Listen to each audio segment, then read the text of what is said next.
As you mentioned, I'm the founder of Pechakcha Brussels. Can I hear the word Pechakcha by all of you? Pechakcha, Pechakcha, Pechakcha. What does it mean? Blah, blah. So, it's a blah, blah evening. Is there any architect in the room? Yeah. If you leave the floor to an architect, he takes all your evening. So Pechakcha was made to make sure that we have only 400 seconds to tell a story. And I've been busy with stories for quite some years. He mentioned Casterman, Tintin, obscure cities. So I've been looking into flows, using augmented reality, real-time storytelling into comic books, graphic story, and it became more and more virtual storytelling. And then I went into how to work on tangible stuff, things you can feel, and I got interested into food. And food was one aspect, Pechakcha was the other, typography, and now I'll focus on food, and I'll speak under the control of at least one person who's there, because I happen to be India connected, and what you'll see here is something which is connected to India. But before that, this is a set of table I have designed, for which I'm looking for a publisher.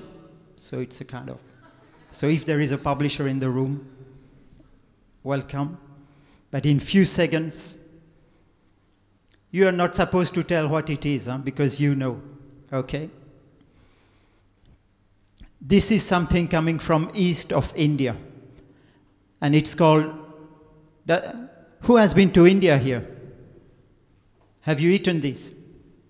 No, you don't remember? It's basically, it's white cheese, and it's called sandesh. It's a kind, in Belgium you have praline. It's the equivalent of praline, but with white cheese. And in Calcutta, where I originally come from, in each corner you'd have a kind of sandesh place. And this sandesh is for me interesting because sandesh means also information or story. And you have a great filmmaker, Satyajit Ray, who made a magazine for storytelling. Can you recognize what is on the corner of the image there? No? This is the nano car. Have you heard of the nano car? 2,000 rupees car? Or 100,000 rupees car, 2,000 euro. So I'm using this kind of metaphor, food as media, to look into rituals of every day. And from food, shaping food, where can we look at different modes of storytelling? And it's this flu zone, non-mainstream, where things are happening. And this is a kind of installation I made in a design biennale. And it's a box of sandesh. When you go to someone's place in India, usually you go with something. And when they receive you, they don't give you only one glass of water.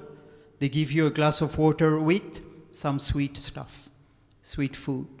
So I'm interested in this process of exchange and looking at food as a mediator. And from food design, I'm looking into food rituals and what we would call invisible design.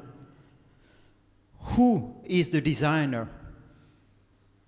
We don't have, like in Europe, design stars, but stuff are designed. And I'm looking into how come that time has helped stuff to be designed so that they are resilient. Have you heard of the word Jugaad? Yes, she has. Jugaad means, and now you have this romantic view from the Western world into Jugaad innovation. Jugaad means survival innovation, if I may say so, and we can discuss about that later.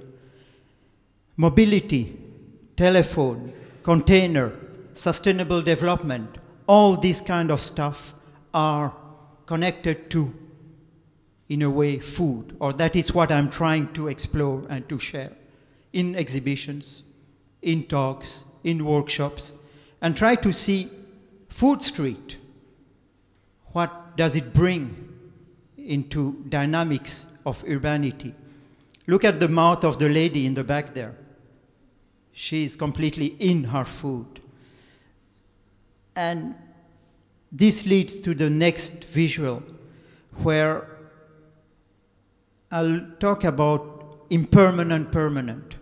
During the day, this place is a parking. It's in Ahmedabad, west of India. Each evening at 6 p.m., it becomes a restaurant. But all the people in the neighborhood know that this is excellent food. So he was supposed to there only impermanently, and he became a permanent restaurant. So I'm looking into this kind of modalities connected to interactive storytelling. Because in a previous life, I was doing websites with Scheuten and Peters, the Duistere Steden, Obscure Cities, Corto Maltese, Geluk. And the idea is to see how can we share stories. And this is a kind of scheme. We would need 400 minutes to go through and try to dig the tension between fiction, non-fiction, narrative, interactive, virtual, real, and so forth. And for that, I launched an initiative quite recently where David is involved, which is what I call a co-creation camp, where we would be doing story shaping and story sharing and try to see how from food making we could do some sense making. And just for this is something I did last May, before summer, and it was a world premiere. A pechakcha with only children telling stories, 400 seconds. And the reason why I put this, not only it was a world premiere, but all of you can be pechakcha speaker. Thank you.